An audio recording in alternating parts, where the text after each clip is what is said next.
All right. All right. So devotion, Paul, Apollos, and God.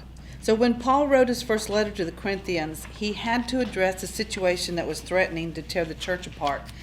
The Christians in Corinth were quarreling among themselves and dividing into factions based on who's teaching, who's in leadership they preferred. And so Paul's or Apollos's, and some Corinthians tried to one up the others by saying they followed only Christ. All the Corinthians factions were missing the point that Christ unites all believers and works through each one's unique gifts and personality to produce results. And that's what we keep talking about with you all, the gifts that God has given you to use with your care receivers. Paul wrote strong words to correct this misunderstanding. When I came to you, brothers and sisters, I did not come proclaiming the mystery of God to you in lofty words or wisdom, for I decided to know nothing among you except Jesus Christ and him crucified. And I came to you in weakness and in fear and in much trembling. My speech and my proclamation were not with plausible words of wisdom, but with a demonstration of the Spirit and of power, so that your faith might rest not on human wisdom, but on the power of God. 1 Corinthians 2, verse 1 through 5. Paul was the church's first great apostle to the nations. He brought the gospel where it had never been heard, starting many new churches, and countless people came to faith in Jesus through Paul's ministry. Paul's ministry undeniably produced results. And we had talked about the more you bring scripture and prayer to your care receivers, the closer they're going to be brought to God, and they are going to be at different places with God in their faith. So what you're going to be providing is just going to be fabulous. Yet Paul's words to the Corinthians reveal that he was clear about his role. Paul focused on the process of preaching the gospel, but he knew that only God could bring people to faith in Jesus.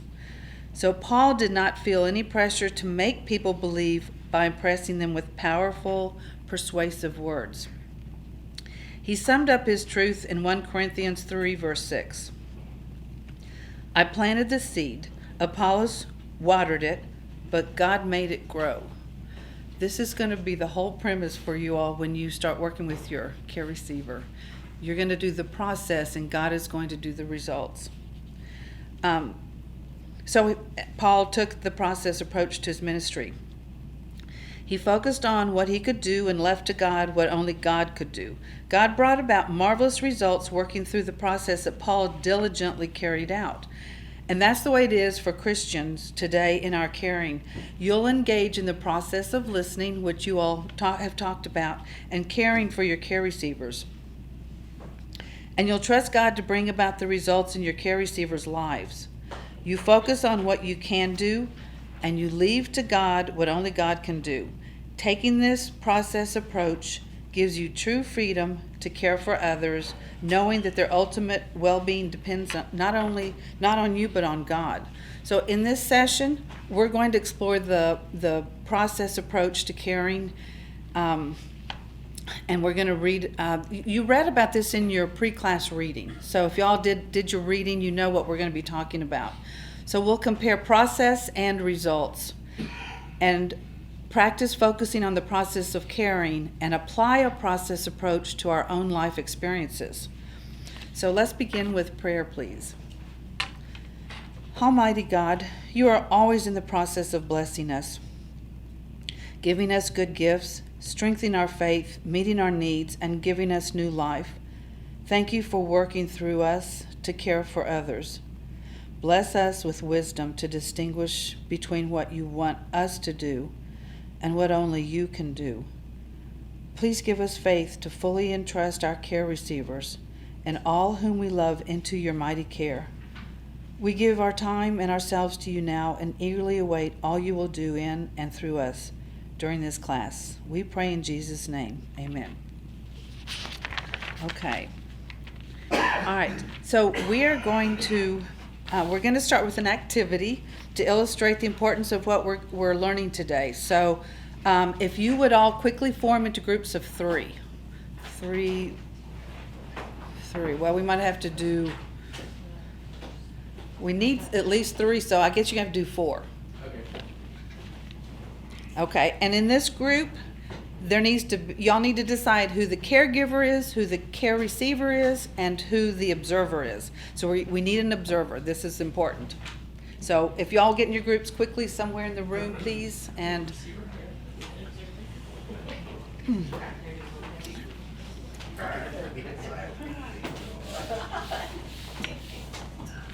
so we need a care receiver, a caregiver, and an observer. Okay, and so here's what's going to happen. I'm going to meet privately with the care receiver. So have y'all picked which one is a care receiver? I mean the caregiver. I'm sorry, I said it wrong. The caregiver.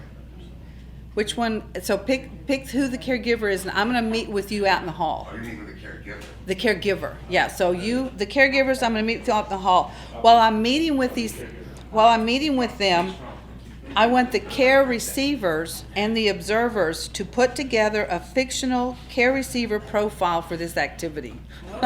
So you all get to do a fun thing. You get to put together a profile.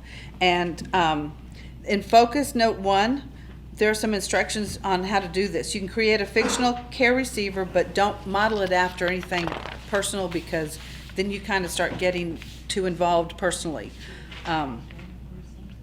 Okay, so I'm going to go talk to the caregivers, and I'll be right back. All right. So this is going to be fun.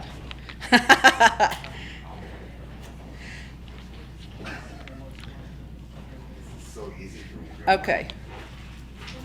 All right. All right. So what we're going to do.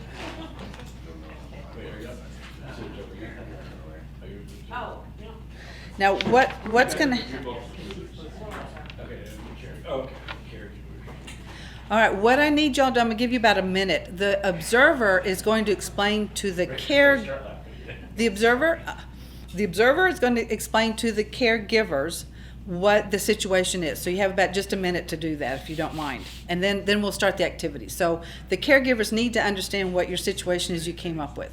So whoever the observer is, they need to explain it. Whatever situation you came up with for your group, for the care receiver to have, if it could be health issues, financial issues, divorce, whatever issue you came up with, just explain it to your caregiver so he knows what to do for the care receiver, how to approach the care receiver. So y'all gonna role play in a minute. No, don't laugh. You can't laugh. No, you can't laugh. Okay. Are y'all ready to start? Yeah. Okay, let me just give you, the observers during this activity pay close attention to the interaction between the caregiver and the care receiver. And you want to look for the body language, for feelings that are expressed, for any kind of response from the care receiver to the caregiver. Okay, so the caregivers are going to start by knocking on the door. You're coming to visit. So you're going to knock on the door. The care receiver is going to open the door and receive you, and then you get started. Start talking with them. Okay, if you're finished, then what we're going to do next is there are 4 questions in Focus Note 2. On page 90, I'd like for the observers to guide the group in a discussion, and then you can jot down notes. You have Focus Note 2, you have space for writing down notes. Jot down any notes in the space provided from your discussion, and just go through these questions.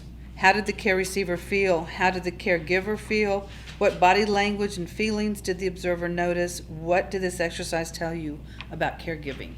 So you have about 4 minutes So we each to do go. it? You can do it together as a group. Oh, okay. Talk about it. Alright. The observer is going to guide the discussion. Right, Oh, they can be, sure. I mean, you're talking about personalities. You're talking about an issue that somebody is carrying and may not be completely comfortable when they're sitting down with a stranger and all of a sudden realizing, I don't know if I'm ready to tell all of this. But they can tell what they're comfortable telling. So there could be some awkwardness on the first visit, certainly. You know, that's normal. That don't feel concerned if that happens. But this is why you go back every week and you build that trust. You have to get to know each other. And that's with any relationship. You know, I don't, when you meet somebody for the first time, how much do you open up to them and tell them everything in your life? This is set up so that they're in a safe place. But you have to gain their trust to give them that safe place. You've got to spend a little more time with them. So sometimes that very first visit is not going to get deeply into what their issue is. They may just touch on it and just talk about other things, which is getting to know them. And you share about yourself. They're getting to know you, which is important, so they can trust you. That you're willing to tell about yourself. So that's part of the relationship you're building. All right, who wants to go first? What group wants? Do you all want to go first? Okay, all right. How did the care receiver feel? I thought the care receiver was pretty comfortable, very quick in disclosing the seriousness of the issues he was experiencing. Okay, and when the caregiver was talking, what did you tell the care receiver about their problem? Did you have answers for them? Or? I was kind of just nonchalant, and I was kind of fidgeting and looking around, and then when you mentioned the job, I was just kind of well, did you look at some other jobs? Because it's kind of okay. Jobs, it is what it is, Right? And then I knew he had mentioned kids, so then after that I was like, did you say you had kids? And I was just kind of Oh, okay, so you weren't real aggressive. You weren't pushing. Well, see, I don't know if for me, aggressive is just being rude and not attentive. I don't know, I would like to hear how someone else was aggressive. 'Cause that would Okay, help. okay. Maybe that's a good thing. No, yeah. Well, there's a difference in assertiveness versus aggressiveness, and that's going to be one of your modules too. So that's She good. wanted me to be I think you should go get a job right now. Right. I did that, and it worked. All right. Well, how about this group? All right. Well, let's see. I wasn't, right? How did the care receiver feel? He told you how to fix it? Okay. And then how did you feel? How did that make you feel to have him telling you how to fix it? I think I would have felt no, you don't understand, it's not complicated, and I just feel bad about things. So, that's probably the way I feel. It's a little hard to say because it's such a short. Right, a short exchange, you're right. Yeah. Okay. What about the caregiver? How did the caregiver feel? I didn't feel narcissistic. Yeah. I felt narcissistic. I was telling him, this is America. You can just change the name of your company. And That's what you said. just write some bullshit. Okay. We'll be evaluated next time. All right, so this was difficult for you all. It wasn't your normal personality. It's not what you typically would have done. And so I asked the caregivers to take on that role of being very pushy and to fix it, to find whatever the problem was and to fix it. So with observers, did you all notice body language, or they put, sitting back, or any kind of responses? Okay, Lindsay? Well, I was telling him it just looked really clinical because he was sitting here with a notepad writing down things. Right. I'm like, at Right. one point I was like, oh, my business went bankrupt, and he was like, bankrupt. Yeah, You'll it's, remember more than you.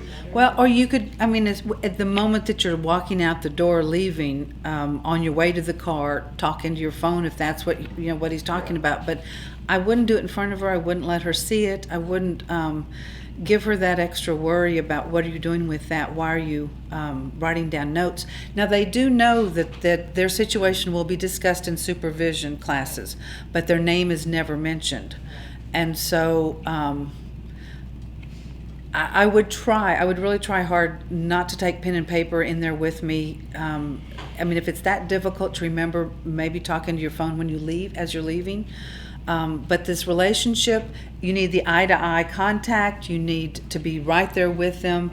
You need to give them that feeling that you're trustworthy and you're really listening. You're not quickly trying to talk about them in your phone. It's just part of the process, I think. I think it's it works, and it's just a better way to build that relationship, especially in the very beginning. I mean, when you're first meeting them for the first time, you don't want to look like a reporter, a journalist, that you're taking notes. You want to show that you're there completely for them. You're wholly there to be their caregiver. And You said bankrupt right here. yeah, no, don't do Can you show me that. this diagram where that hurts on your body? Bad joke. Okay, all right. So does anybody have anything else you want to add to the situation or the conversation? It was kind of an exaggerated example of the results approach to caring, but it shows some of the problems with this approach. So this is why we don't try to fix things. We just focus on the process. So which is the purpose. So most of the time, a results approach is much subtler than what you experienced in this exercise. So the feelings and the outcomes of a result approach are often similar to what you saw in this exercise. So if you were, or if someone was to be very pushy and want to fix it and insist on it, you're not going to get. What will end up happening eventually is that the person that is your care receiver will be pushing you away, will not trust you, and you will be adding guilt on their guilt, because they're going to feel like they failed you because you're building your expectations for them. But eventually they will say, I'm done. And that's not what we're here for, because that is going to be their natural response. They're already drowning in their issues, whatever they're going through, and they don't need the pressure of somebody coming in to say, I know what to do. Why didn't you do this already? We can fix this. That's not what we're all about. So, but later on, let me tell you, you'll have a chance to practice a process approach to caring. So you can experience what it feels like to give and receive the kind of care that we're going to be doing. All right, so the definition of process goals. So you've seen the negative effects of trying to care with a results approach. Now we're going to talk about how to be sure you're focusing on the process in your caring. So you read in Christian Caregiving, A Way of Life, that one important way to remain focused on the process is to think about your goals for your caring. Let's look together at a definition of process goals. This will provide an opportunity to review some important elements of a process approach to caring and better understand how to set process goals to guide our caring. Okay, so focus note 3 on page 90 contains the beginning of the definition that we're going to build over the next few focus notes. So I'll go ahead and read the focus note 3. Process goals are actions. They focus on the means, not on the end. So that's what this is all about. So when people think about goals, they think about the final results that they're hoping for. So process goals are different. Process goals focus on the actions that we plan to do. So are you going to go in and listen? Are you going to ask some questions to guide? Are you going to pray? Are you going to read scripture? Those are action goals. And the skills that we bring to the situation. So for example, think of college. The desired result is to obtain a degree. But achieving that result involves following a process of attending classes, taking tests, reading books, doing projects. Carrying out those actions set the stage for graduation. So similarly, to be effective in our caregiving, we need to focus on the means and not on the end. And using our caring skills such as listening, asking questions, reflecting, validating, trusting that God will work through our actions to bring about the positive results in the care receiver's life. On page 91, you have focus note 4. Would someone please read focus note 4? Anybody? Yeah, Carter. Definition of process goals. Process goals are actions I can do. They focus on what I can control. Okay, so you can control process goals, because they focus on what you yourself will do, but not on what you will try to get someone else to do. So the process goals accept the reality that we cannot change others, only God can, and the best we can do is to control our own actions. All right, so on focus note 5 on the same page, would someone else please read focus note 5? Yes, thank you. Process goals are actions I can do now. They focus on the present. Okay, so a useful way to make sure your goal is focused on the process is to ask whether it focuses on the present or the future. Process goals focus on the present. That's critical. And that's you sitting there with your care receiver, paying attention, listening, caring, giving back, saying their feelings, repeating it back to them, validating. So they describe what you can do in the here and now with your care receiver. So results goals focus on what the care receiver may do sometime in the future. So we're in the present nature of process goals is part of what makes this care so powerful. So one of the best ways you care for your care receiver is to be fully present with them, offering your complete moment-by-moment attention the entire time you're together. And I think I had mentioned before, I'd had a care receiver who had Alzheimer's, and she must have told me the same story about 3 or 4 times in our visit. She had all these paintings that she had painted. And every time she told me, I acted like I was hearing it for the first time. Oh my goodness, they're beautiful. And she asked me about 4 times what my name was and why I was here. And I just kept telling her. So you need to really pay attention to them. They will catch it if you're not paying attention. They'll feel it. And you need to have that trust. You need to show them you're listening. Your heart is there with them. That's huge. But no matter how many times they retell a story to you or start talking, you need to stay focused. And sometimes you've had a long day or a long morning, or you've got other things going on in your life. What you have to do after you leave here, you've got to stay focused on them for that 1 hour that you're with them. It's really critical. So your physical presence and your undivided attention affirms the care receivers, tells them you care for them, shows you're interested in what they have to say, and helps them feel worthwhile. Your presence in the moment helps care receivers pay full attention to their own thoughts and feelings. That's critical too. When you can do that, when you validate, when you kind of echo back what they've said about I see that you're concerned. I hear it in your voice that you're very concerned about your son and whatever. It just reinforces it, validates it, but it gives them another kind of, they get in touch with their own feelings a little bit stronger, like, yeah, you're right.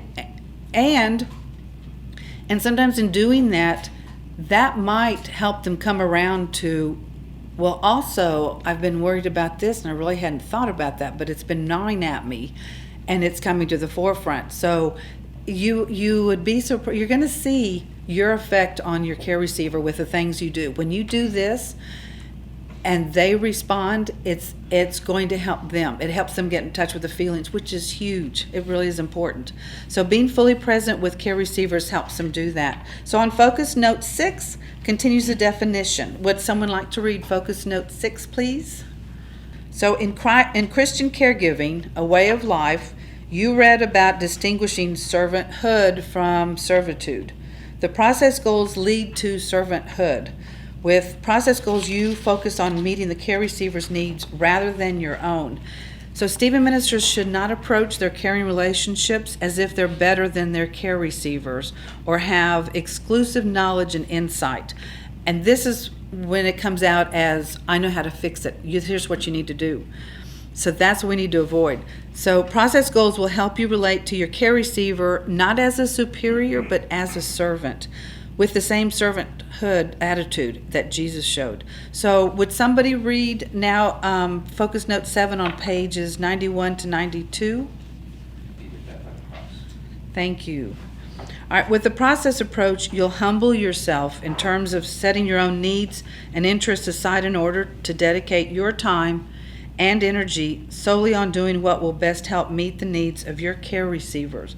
When you do this, you are following Jesus' example of servanthood.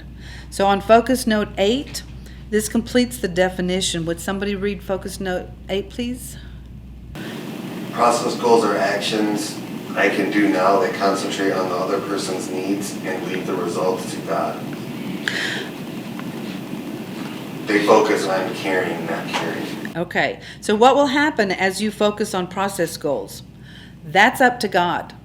That's what you're going to watch. So what you are doing God will take and help your care receiver. But what you're doing is providing your skills as a servant. So you know that God promises new and eternal life to every Christian. You know that God loved the world so much he sent his only son to die and to rise so we can be part of God's family. So by leaving the results to God, you respect the care receiver's boundaries, not taking responsibility for his or her thoughts, their feelings, or their actions. You demonstrate your trust in God by doing this. So as you care for your care receiver by doing what you're able to do, God will do what only he can do. All right, so on focus note 9, that lists some process goals. So if you'll just take a minute and read these through yourselves, just take about a minute or so, please. Okay. These goals in focus note 9 all fit the criteria of process goals. They focus on the means, not the ends. They focus on what you can control, not on what only God can and the care receiver can control. They focus on the present, not the future. They focus on servanthood, not on meeting your own needs. They focus on caring, not curing, which is God's business. What other focus goals can you think of that meets this criteria? Are there others that you can think about what you're going to do with your care receiver that would follow along the process goals? Well, all of my care receivers have been from this church. So you know, right? And so I Okay. did. I would ask them, though. I didn't just say, we're going to pray. I Right. did ask them each time. Okay. Would you like me to pray over you? Would you like to Right. open with a prayer? And I always had yes, but it's a good. You're making a very good point. You should ask if that's something that you want to do. Ask first, and if it's not, if you're not feeling comfortable, this isn't the way you want to start. You don't know this person, then maybe wait until the end when you're leaving and say, "Would you mind if I prayed over you and closed in prayer?" And if they say, I'm not comfortable, then that's fine. That's when they would say, maybe not this time, or yes, please, or whatever. But yeah, you can kind of gauge how I'm sure like they as are. the weeks go on, I'll get. Part of it is. That's a big part of building that trust is giving of yourself to them, telling them, well, I've been in the church for so many years, and I've got 3 kids and 2 grandchildren. Just whatever you feel that you want to share with them.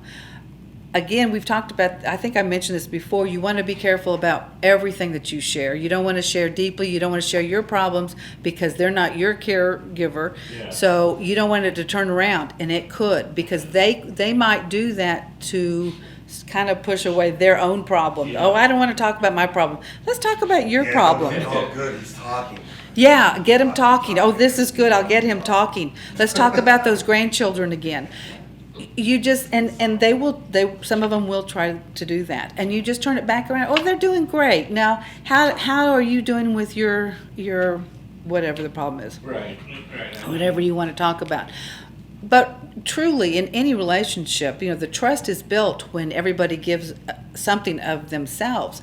You don't want to stay a complete mystery to them and not tell them anything about yourself. That's just part of building that relationship. So the first day, hi, I'm anxious to get to know you. I'm looking forward to this. Tell me a little bit about yourself. And they might say, what do you want to know? Or they might just start talking. And then your turn, you say, oh, well, you know what? I have friends who do that. I don't play golf, but I know that's a great game, and I bet you do enjoy that. Do you go out with your family or friends, or just kind of carry the conversation, see what they're all about. Give a little bit of yourself too. I don't play golf. I like to play tennis. That's really been my game, but now at my age, my knees hurt, so I can't do it anymore. I mean, you just give them a little bit about yourself, but not too much. Don't go too far with, oh, and then I've got this horrible uncle who, oh, let me tell you, boundaries. We've really got to stop. So be careful, because you can get very comfortable with them. I'm serious that you can get to a point that you can get very comfortable and start wanting to share, and you're not there to be in a friendship situation. You're there to be their caregiver. And that's why some of these things are going to be challenging for you. They are going to be difficult. You might get to a point where you know you could fix a situation. Don't do it. You can't do it. And y'all in your role playing, we're supposed to be real aggressive to make the others uncomfortable. And I know with your personalities, and I know you didn't want to do it because it's difficult for a lot of us. But we've had Stephen ministers step into that light, and it does make that care receiver very uncomfortable. And we'll do another activity that you'll actually get to be the care receiver that you want to be. So anyway, so some of the I want to tell you about some of the examples for result goals. When you use language like, I will make my care receiver open up. Okay, that's not how we look.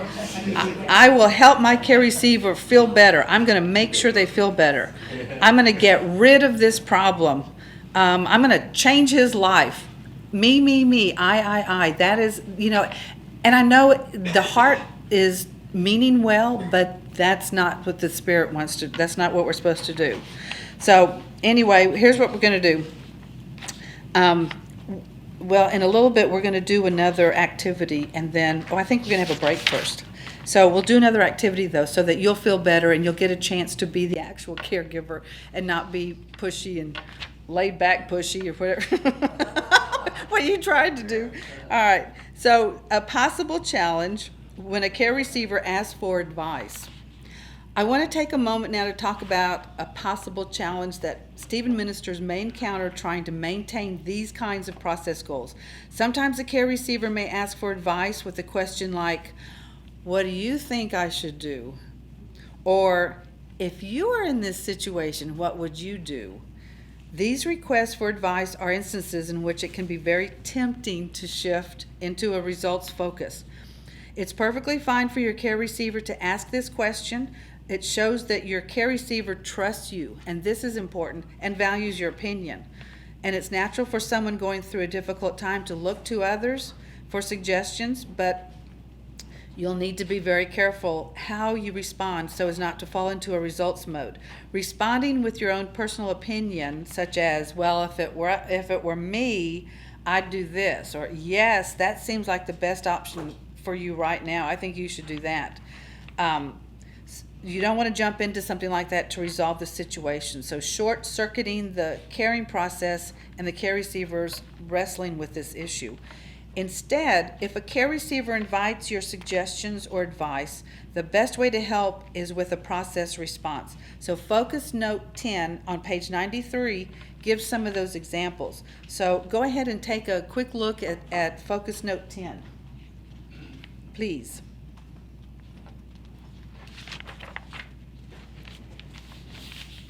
So these are our responses to what you were saying, they would ask if we answer. Yes. Yes, process responses, right. So if they were to ask you, then you could say, well, what seems best to you right now? How do you see this, for you? What are you thinking about? Given everything you know, what are you leaning towards doing? So you're not answering for them. You're not making these decisions. You're not having to say, well, if I were you, here's what I'd do. Because that puts pressure on them again, and it may not be the right thing for them, but it could be the right thing for you in that situation. You don't want to answer those kinds of questions. You want to put them back on them. All right, so that type of response returns the issue to the care receiver, so he or she can keep thinking through it and come up with an answer, and that keeps them involved. So instead of letting a request for advice shift your focus away from the process, you can trust God to help your care receiver work through the question as you continue to provide it. Okay, we are going to take a break. I'm sure you're tired of hearing me talk. So we have about a 15-minute break. So help yourself with water, coffee, walk up and down the hall, get a little exercise. And please come back by 7:15.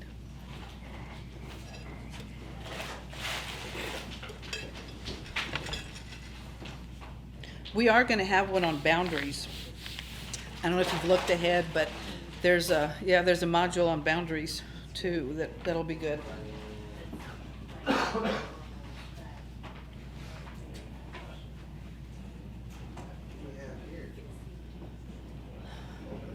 Oh, here, no, let's uncover that. Oh, this is beautiful. Wow. Junior outdid himself. Wow. Who? His name was Junior. Oh, yeah? Here are your plates. So, it's delicious. Oh, there's some snacks over here.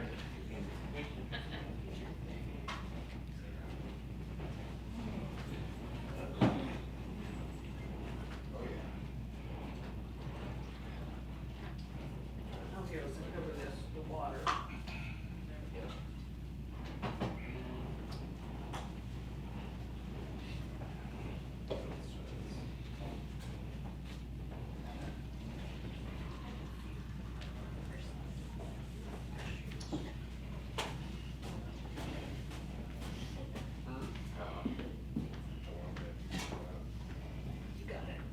It's hard. There's no, it doesn't want to be eaten. Seriously right now? It's Oh, yeah, I'm just gonna grab Get two of them and make some chopsticks.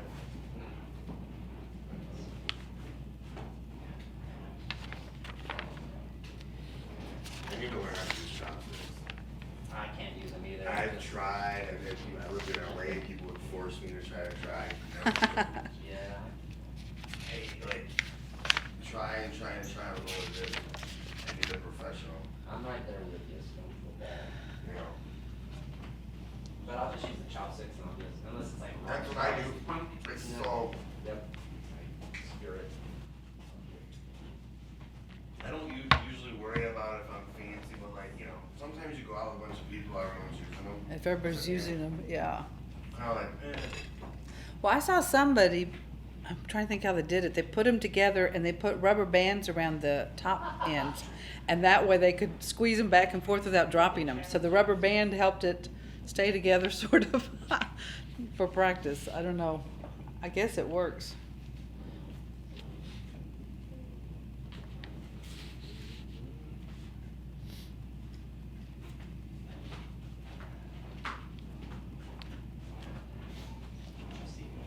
You know, I've never seen this part of the church. Oh, yeah, it's a nice little. It's kind of funny. That's Yeah. fun I was saying, I didn't see that area. All sorts of angles are in there. Yeah, it's just fucking, It's a pretty little spot. there's little chairs out there like. I think it's Memorial Gardens, that's what it's called. Oh, is that the? I think so. And if you go out there, you can see, different, stuff. I think Joe Roach used to do It's pretty cool. It's public besides some parts of the Memorial Gardens. One of the coolest. Yeah. I go through. that. Yeah. That tree How's your week been Wow, going? yeah. How's your It it's been rough just in terms of like, We had tree trimmers out here about a week. really just so busy, like, it's hard to I'm sure find. they probably, this one too. There's a monster. Yeah. Kind of let off a little bit, I feel refreshed today here for the first time in like Yeah. 5 days. I was like really like tired, this is the point where like my whole body was aching, right? South Creek Ridge. Sim or car wash. Oh, really? St. Mary's, by Wilbur. There's a little car wash. test the other day too, it was negative, so. Old Tree Ridge is filled, and, you know, and this is Saturday after this class, and you know, because of the weather, you know. But we're, I just have some financial things, I gotta wrap up like within the next few days, and I'm going hiking. Trees have to rip off water. I'm gonna go to Las Vegas. For grass. Yeah, that's our first day. Yeah, that's our first day. Oh, really? Yeah, breaking down people's plumbing, yeah. Yeah, so I'm starting my official training to do Mount Elder Flagstaff. It's about just under 10,000 feet.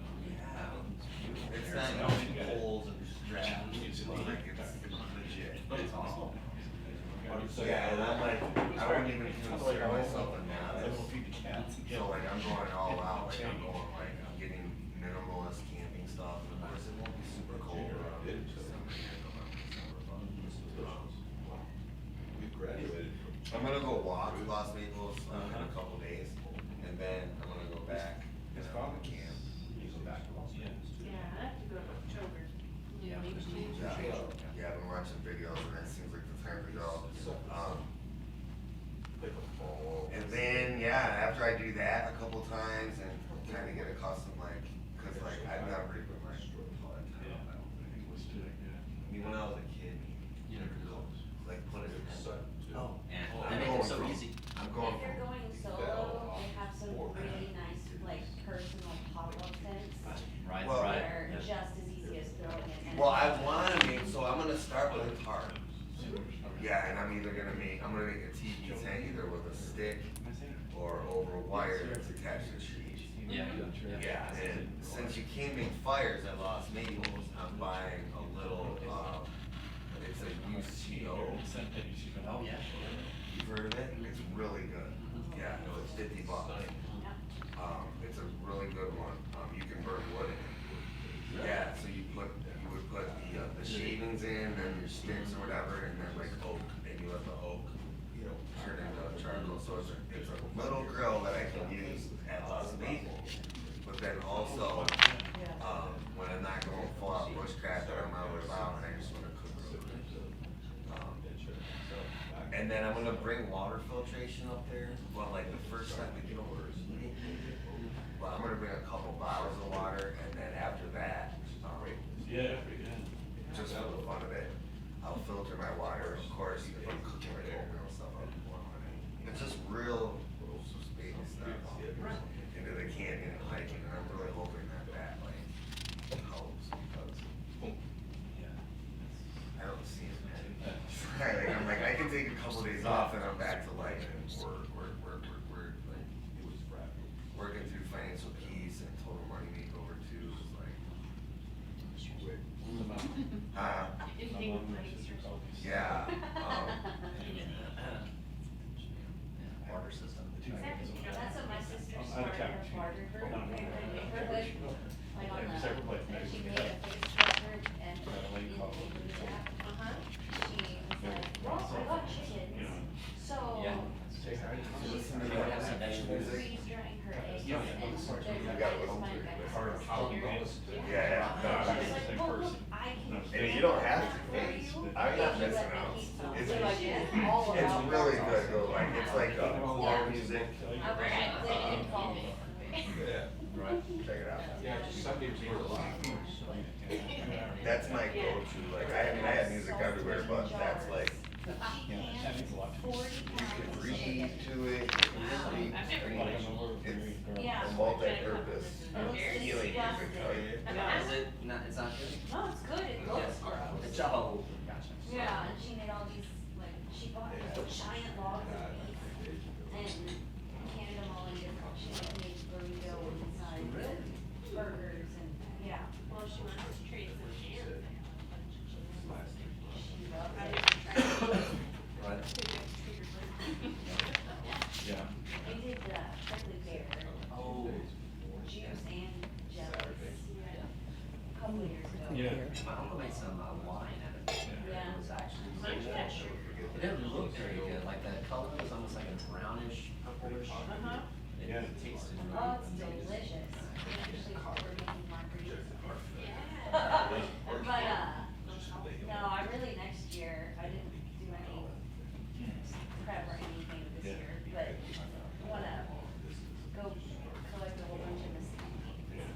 Oh, yeah, Come I'm to glad our you're place, at I home, think my like a God. whole bunch. Seriously, you've been reading. How's your dinner from Uncle's Ranch? And it's Like, easy dear to Jesus, like, No, we God. haven't. So before Texas was colonized, the Native Americans called it the tree of life. So this one. Because you can make flour out of it, they're sweet, so there were sugars that they got. They used them like to make their like breads and things. always. So they didn't actually have corn and longhorn cattle like everybody Yeah, pictures. it's- It was, those were all brought from Spain. But I said, like, for good. So they used that for Cheese. everything. Potato salad. Or Yeah. potato salad. I get it. And if you just And then I like look up and chew then- on it. Have the grinder, yeah, it's not very good, it's Okay, more I'll like have chicken to- scratch and stuff, like, Thank you. like, try. Where the cheese. Yeah, You take it. so- You can, but you gotta do it It's not one precious, time. but So like, you It's have to, they've got you these have garlic to, things. you break the beans up, and then you run it through it. I'm sure And you it'll be have, really, they've got awful it'll be rough. thorns. So then you gotta, you adjust the grinder, and then you do it finer. But you start where it's kind of taking the dip, then you gotta So go they've back got leaves through. that are kind of like. Try to do two. Yeah. Yeah, well, And those are the beans that you'll see hanging down they have the from them. like blenders, you know, And when they they'll turn brown. sort of flat blades and they'll make the flour. You just, Some yeah, people you use chew it. on them. Anyway. So, oh, I've seen these in our neighborhood. But Yeah, it's they're a good deal. So, no, it's, that's fine. Don't do that, yeah. Because we kind of figured, The Yeah. his wife calls. Okay, are y'all ready to get back? We'll get started again.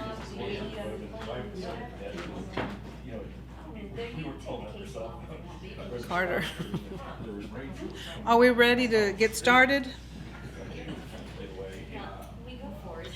Carter, you ready to join us, please, so we can get started? I don't want to keep you all late. Pardon? Oh, I'm so, oh, fabulous. Mr. Fix-It. Are you fixing things? I'm so proud of you. It's America. Yeah.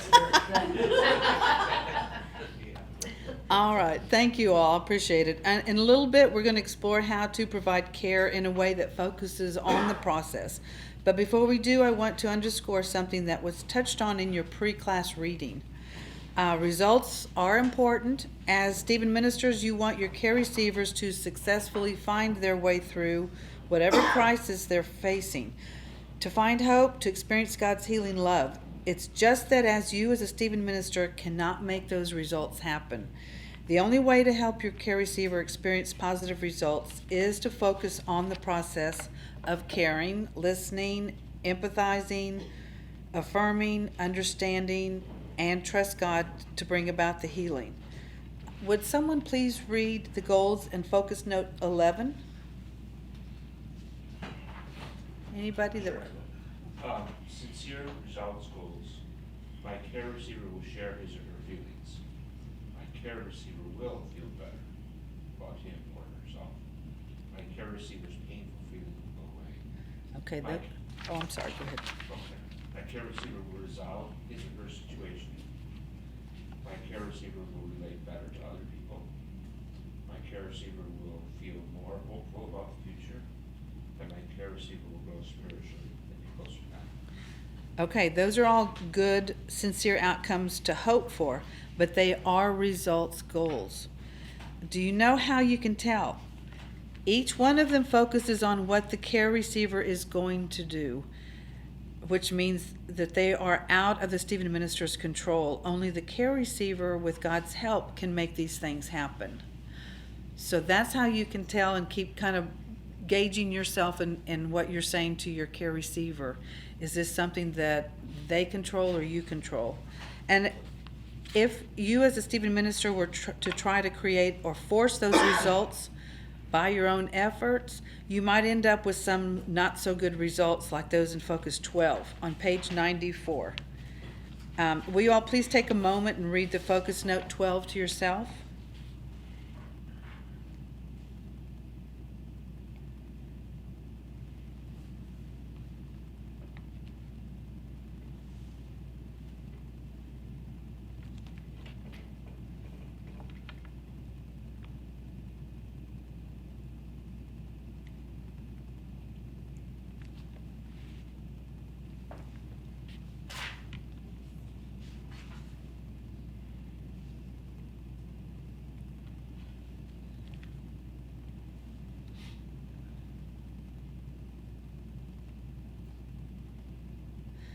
So when we focus on results instead of the process, the care receiver and the caring relationship will suffer, and the end result will be lower quality care.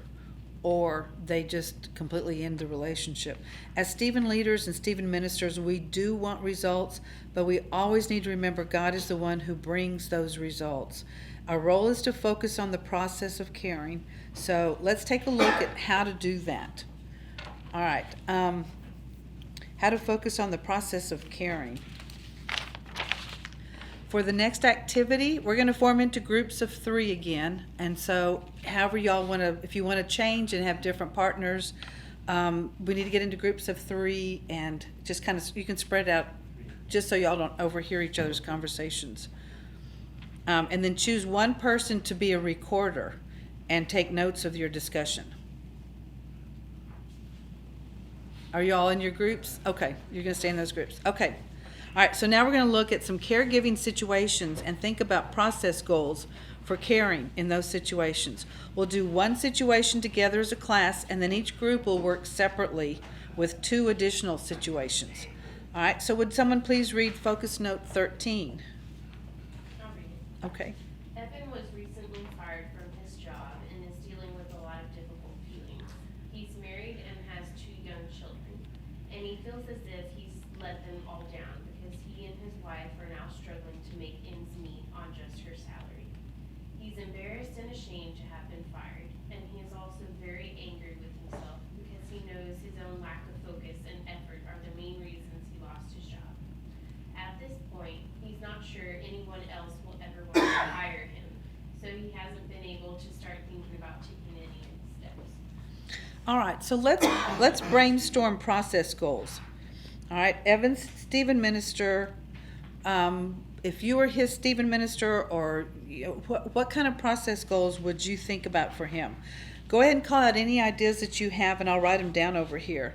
And also, you have space on this Focus Note 13 in your book, so if you want to write anything down. So what kind of process goals would you expect for Evan? Well, so we would want to know, or I would want to ask him, so I would say, I would say, Okay. empathy about losing a job, and then want to know if he's looked into any other roles or any other jobs yet. All right, you said validate and then, Yeah, so, Ask. like, that must, say something like, that must be, can I say it like that? That must be, what do you have, you said considered as far as another job or? yeah, like, it must be, disconcerting. Yeah. I'm losing like a word, still losing the job, like, you looked into having other Yeah. jobs, Okay. what are the options? Okay, yeah, what else have you, okay, all right, that's great. Anything else? I'd say to share feelings, since it's talking about he's having a lot of Yeah. difficult feelings. to start Okay, sharing. all right. And that would be a perfect thing to do is, tell me how this makes you feel. Tell me, not, you should really feel upset by this. You don't, so we're not telling him, you're asking him, tell me how you feel about this. And then again, like David said, you validate. What else? Oh, I love that, yeah. Actively listening. Boy, that's a great word to put in front of listening. Actively listening. What would make him feel better? Encouragement. Yeah. Oh, and, okay, Yeah. okay. These pens are running out. All right. Certainly it's not the operator.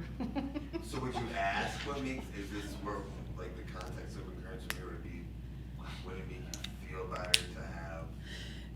Well, not really. I think when you're saying you want to make them feel better,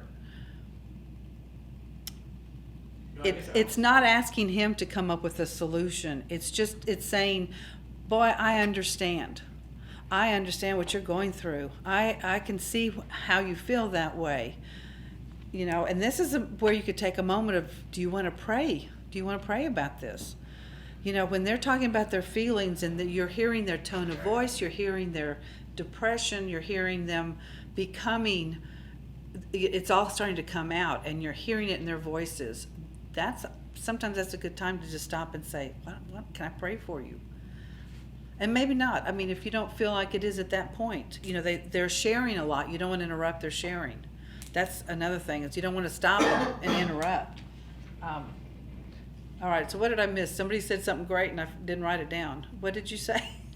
Oh, encouragement, praying. Just like I will try to understand his Yes, fears. yeah. Understand. Those are all great. Okay, Would it be okay? I'm sorry?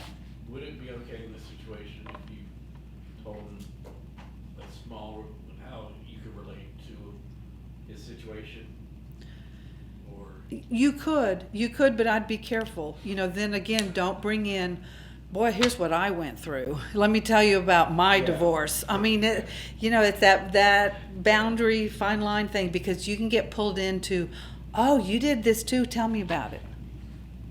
What happened? And I'll tell you, you know, Maybe I have to tell 'em. part of us Like, why were you talking? in sales, one of the technique in sales to get somebody else to talk is to be silent.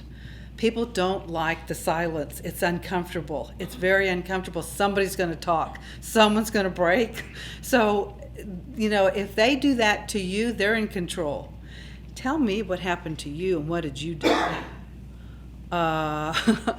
It puts it back on you, and you know, you've got to find a way to turn it back around and say, well, you know, my situation was a little bit different, but I really want to hear about yours. I want to hear more about what you're feeling. Just don't say, oh, we're not going to talk about me. I mean, there's a gentle way to bring it back around, and you want to keep them from getting too anxious or full of anxiety. So if they do need to have some time, maybe you do just say, do you want a moment? You know, if they're getting excited and angry and worked up, do you need a moment? There's nothing wrong with that. You know, we all need a moment sometimes.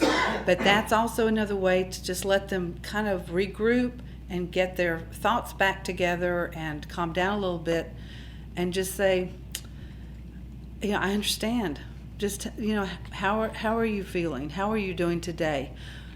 What happened today for you? Tell me something good that's happened today in your life. Or, you know, just kind of, you might have to diffuse some of the anger that comes out when they're talking. Your situations will be different.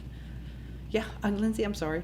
So, kind of in this process, after they've been able to like identify and process feelings Yes. and the things that have led to those, it's saying he's not sure anybody's ever gonna wanna hire him again.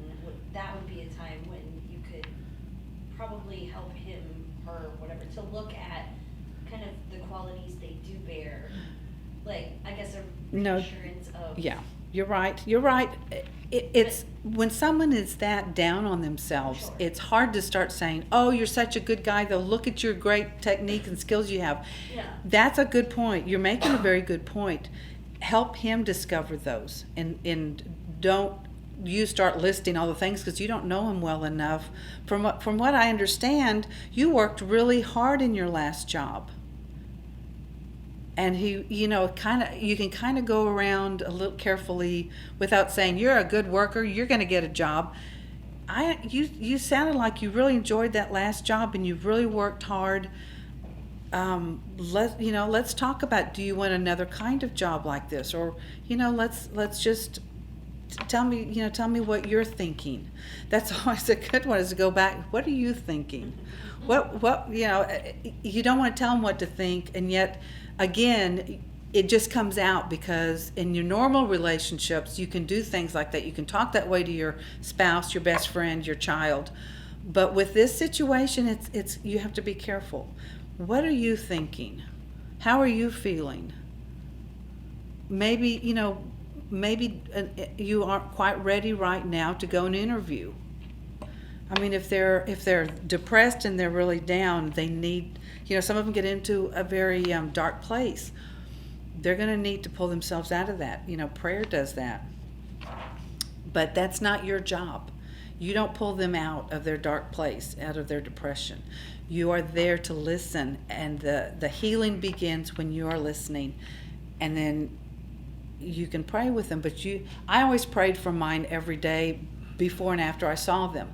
I mean, I would pray before for God to be in the center of this and to guide me with the right things to say.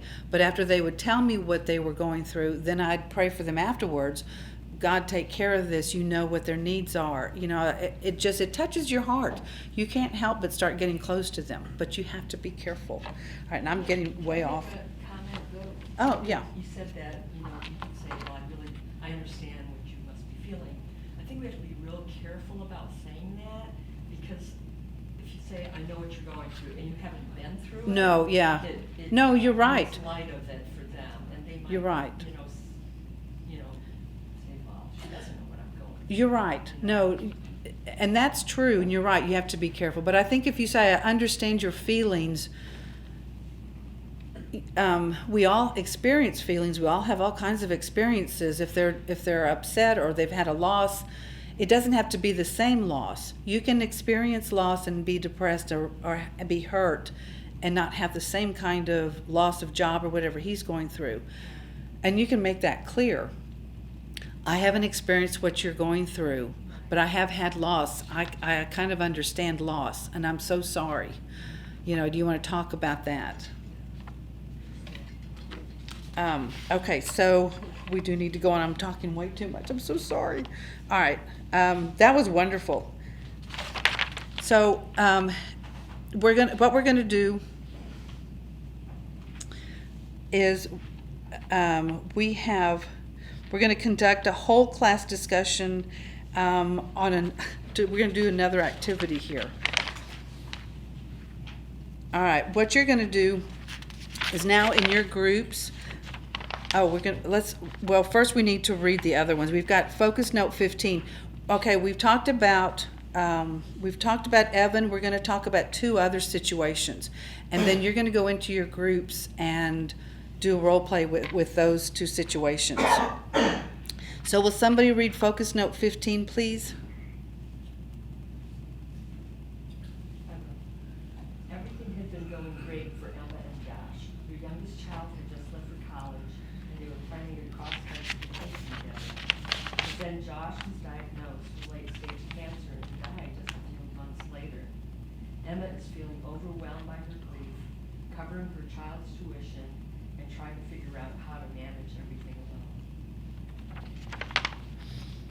Okay, so again, we've got what process goals would you think about for what's going on with them? Everything is great for Emma and Josh. The youngest child just left for college. All right, if you were their caregiver, what kind of process goals would you be looking at? To listen to her, be able to express her grief. Yes, yeah. Again, it's that listening, the art of listening that you all were studying. Listening is huge. Let her talk about her grief. What is causing the grief? She's feeling overwhelmed by the grief. She's overwhelmed covering her child's tuition, trying to figure out how to manage everything alone. So she's got a lot. These are layers. You know, there's a lot there. So what are some things, just not solving her problem, just to listen to her,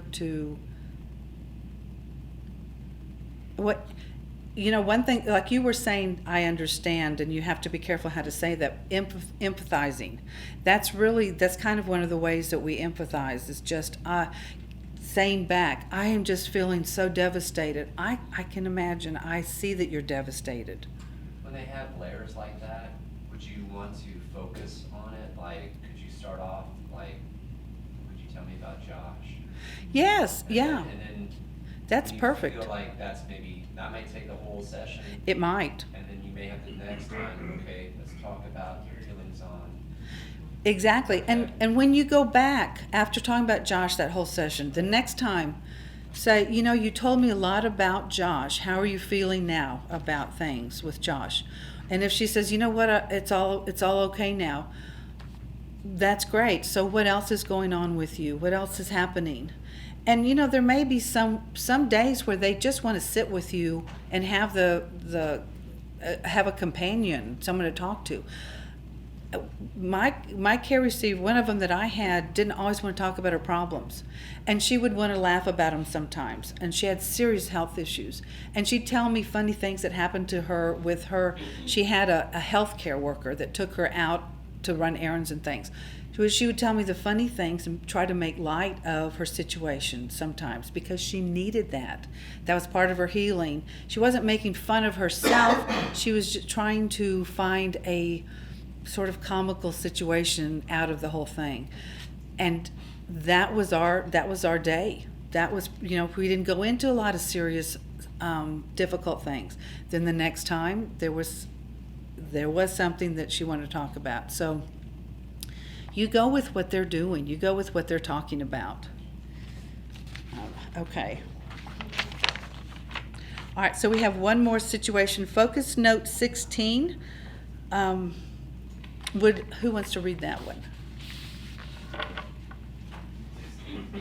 16? Yes. Oh, yeah.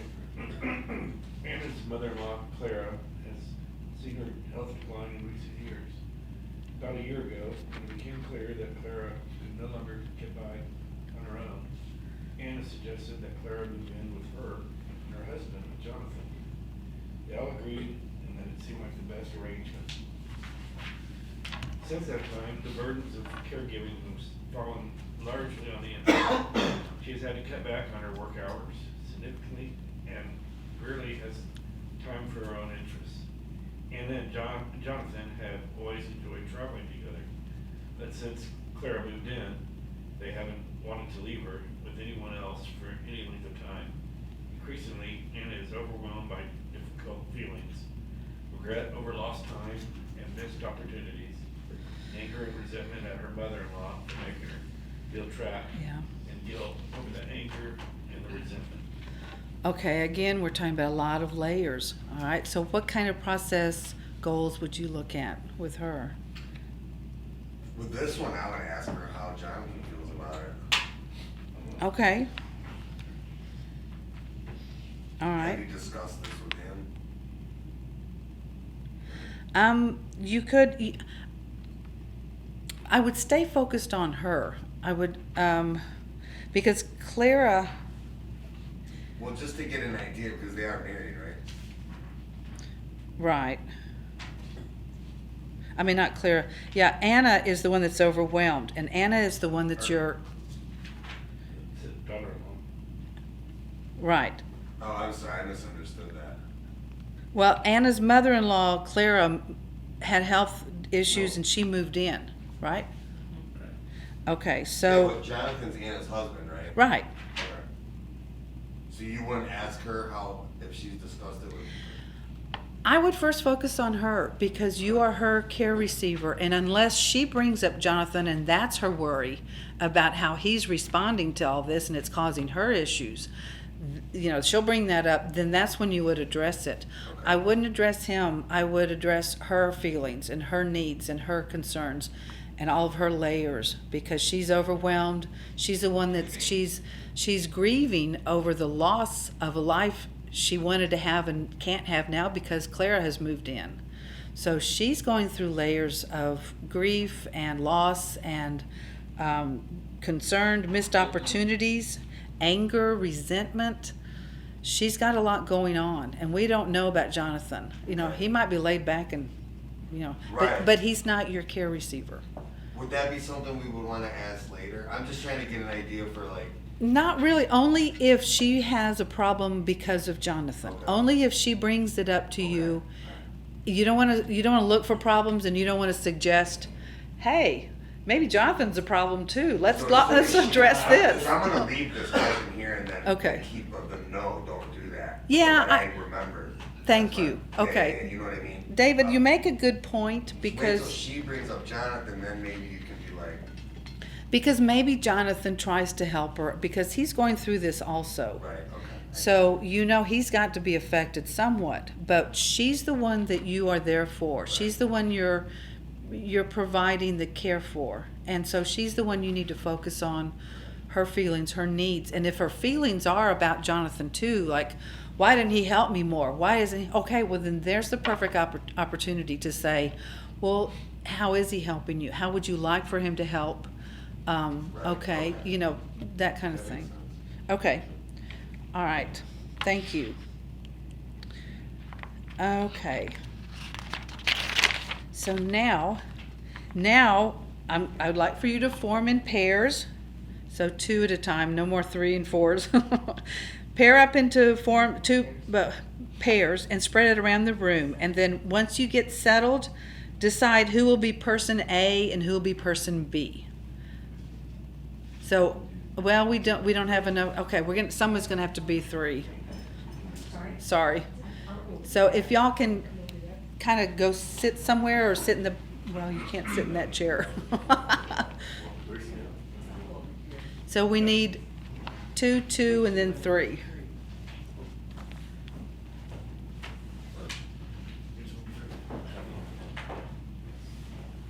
Are you all the 3?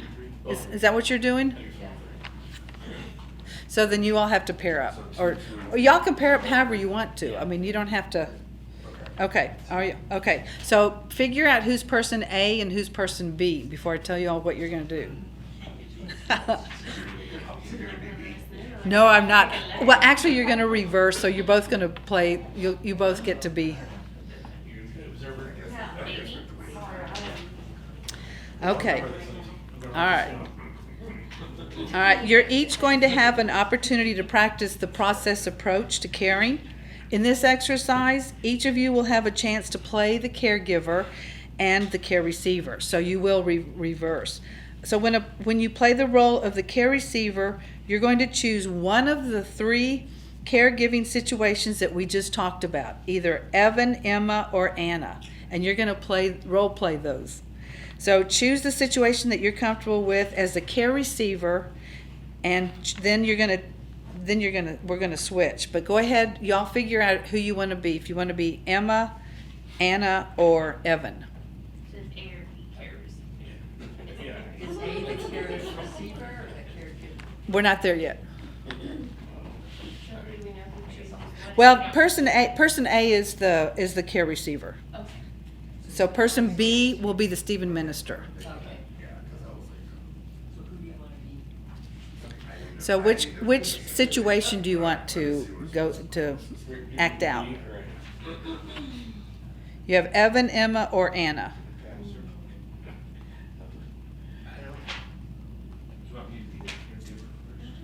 So the care receiver can pick it if.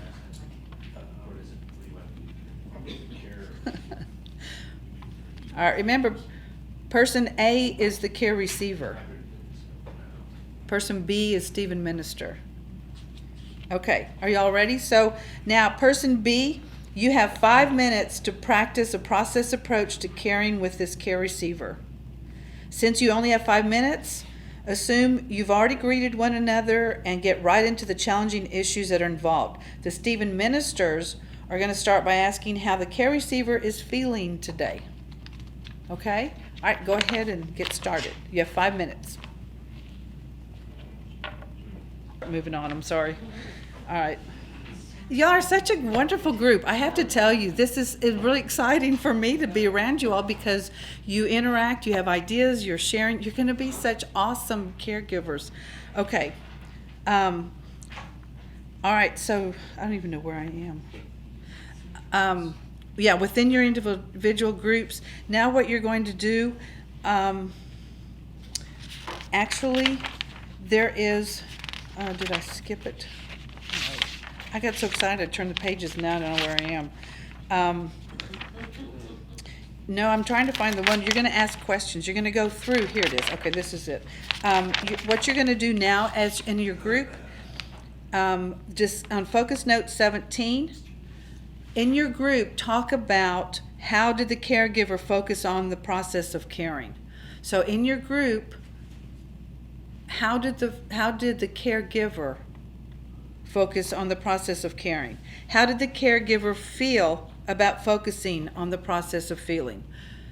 some of the things you've already told me sounds like some of it was difficult. How did the care receiver feel about receiving the care that was focused on the process, receiving the care instead of the answers to fix it? So just talk among your group yourselves. If you want to write things down, that's fine. But this is just for y'all to kind of talk it with each other. When you were my caregiver just now, I really felt so much better that you did understand what I was saying to you. Or, well, you didn't really seem to hit it. I don't know. You just didn't say the right things. How did your caregiver say it, to make you feel? Be honest. Okay. Are y'all about ready to move on? Okay. All right. So now what we're going to do is our second skill practice. Person B now will play the role of the care receiver, and person A will be the Stephen minister. Person B, you get to choose one of the care receiver situations. Again, Anna, Evan, or who's the other one? Emma, Anna, or Evan. And if you're a male and you want to do the Emma, you can turn it around to a male situation. So you're not playing a woman. Do what you're comfortable with. Make it work for you. Okay. Yeah. Let's see if we've got numbers, child. Okay. Okay. Y'all have 5 minutes, so pick your situation, and person A is Stephen Minister. So Josh, Right. I'm really anxious to meet Okay. you. So you're mentioning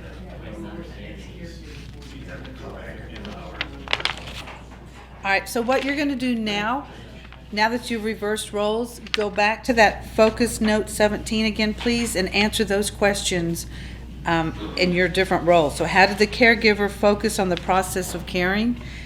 How did the caregiver feel? How did the care receiver feel? And you have about 5 minutes. All right, so we're going to have a little whole class discussion. So I want to ask you all, what was the easiest thing about focusing on the process of caring? Not providing the answers and fixing it, but just the process of caring that you all provided. What was the easiest thing? Listening. Exactly. Very good. All right. What were new insights that you gained from some of these practices? What new insights, or what was difficult? Was it difficult not fixing it? Was that hard? I think it is too. But you learned how to do that well. Just with practice and with learning through these modules. What were some difficult things? Yes. On top of their other ones, Yes, yes.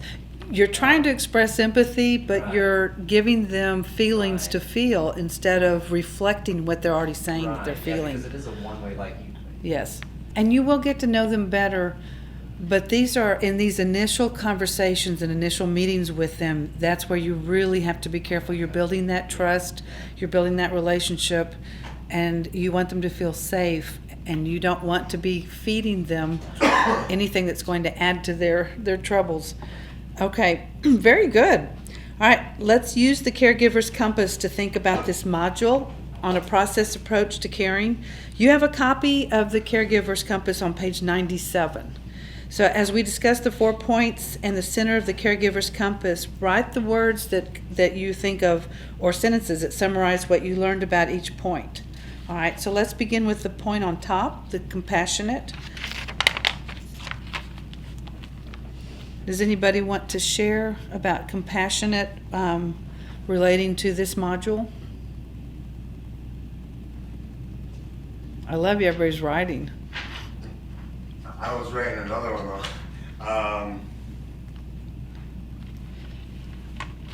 Well, think about it as you're the Stephen minister, and you're listening to your care receiver, and you're being compassionate. How does that relate to the process instead of the result, the process that you're providing? That's exactly what I was just thinking. That's very good. Yes, learning how not to fix it, learning how to listen and be there for them. It is a skill. All right, trustworthy. How do you see trustworthy in this module? Yeah, that's a beautiful way to look at it. Yes, everything you're doing is Christ-centered. Yeah. Y'all are so awesome. All right, so now looking ahead. In our next 2 sessions, we'll be learning more about the topic of assertiveness, and you'll need to complete the pre-class reading for Part 1 of Module 6, which is chapters 8 to 12, in Speaking the Truth in Love. Be sure to bring your copy of Speaking the Truth in Love to the next 2 sessions, please.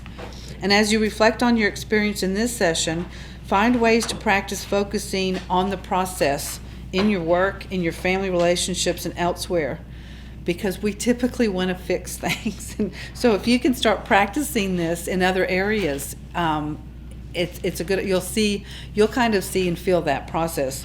So by focusing, you may well be surprised with the results that you were hoping for. All right, so let's bring our time together to a close with prayer. Lord God, we are able to step out as caregivers because you are with us, working in and through us. We know that we cannot achieve the caregiving results our care receivers need by ourselves, but we trust that you are at work through us and the caregiving process, and that you will bring about the results you want in your own time. Thank you for calling us and using us. Amen. Thank you all. Thank you so much for coming tonight.